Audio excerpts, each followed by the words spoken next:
vamos a centrarnos en esta ocasión en definir qué entendemos por riesgo. Existen distintos tipos de riesgo, pero en esta ocasión lo que nos interesa son aquellos riesgos que cumplen con las siguientes características.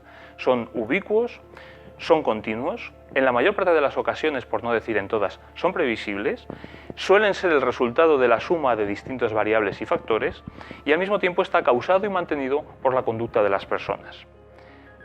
Asimismo, evidentemente es algo que queremos evitar y es algo que nos preocupa y nos preocupa sobre todo por sus consecuencias para nosotros, por sus consecuencias para los demás, pero también por sus consecuencias para la entidad y las organizaciones desde las cuales estamos trabajando con personas en situación de vulnerabilidad. Precisamente el riesgo reputacional es uno de los más olvidados cuando estamos trabajando en este tipo de contextos. Nos preocupamos de proteger a las personas, pero también debemos de proteger precisamente a las entidades.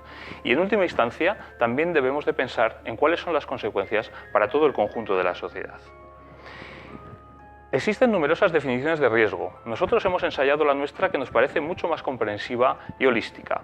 El riesgo se refiere de forma directa al daño y la variable daño es fundamental. El daño debe entenderse como de los daños que se pueden causar a sí mismo o también los daños que podemos causar a terceras personas. El riesgo se centra en el incremento de la probabilidad de dos dimensiones. Una, empezar a sufrir o seguir sufriendo algún tipo de daño y por otro lado, empezar a agredir o seguir dañando a una tercera persona.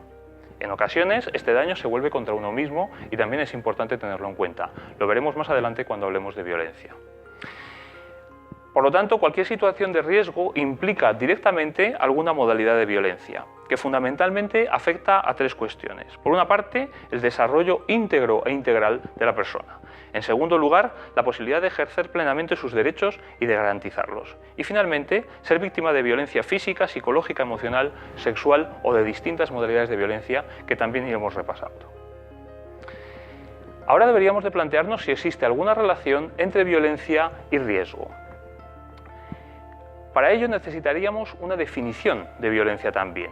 Y aquí nosotros también ensayamos la nuestra, precisamente mucho más amplia y que contempla la violencia desde distintos puntos de vista, no solamente desde la violencia física o desde el concepto de violencia sexual, que son los que habitualmente manejamos.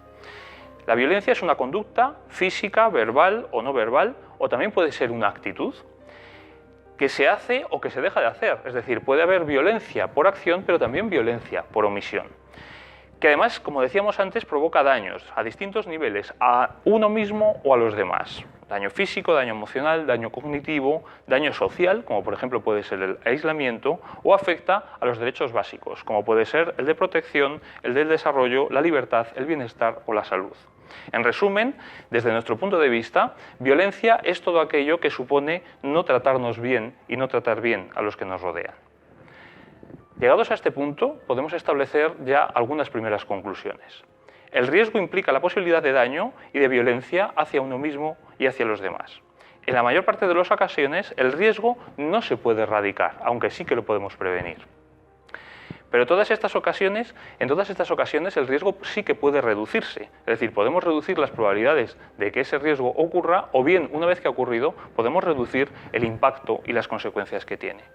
Por lo tanto, necesitamos tener en cuenta siempre dos cuestiones relativas al riesgo. Por una parte, el riesgo debe de ser prevenido y por otra parte, una vez que ha ocurrido, el riesgo debe de ser gestionado. Por lo tanto, debemos de preocuparnos por el riesgo, pero también debemos de ocuparnos, hacer cosas en su solución y en su gestión. ¿Cómo? A través del mapa de riesgos. Un mapa de riesgos es el elemento central de cualquier sistema de protección interno, dado que nos va a permitir tres cuestiones. Una, identificar aquellas situaciones de riesgo. Dos, planificación de las medidas que debemos de implementar para de alguna manera compensar o prevenir en la medida de lo posible dichas situaciones de riesgo. Y en tercer lugar, y esto es algo que habitualmente se olvida, su evaluación y el seguimiento de la eficacia de las medidas que hemos diseñado.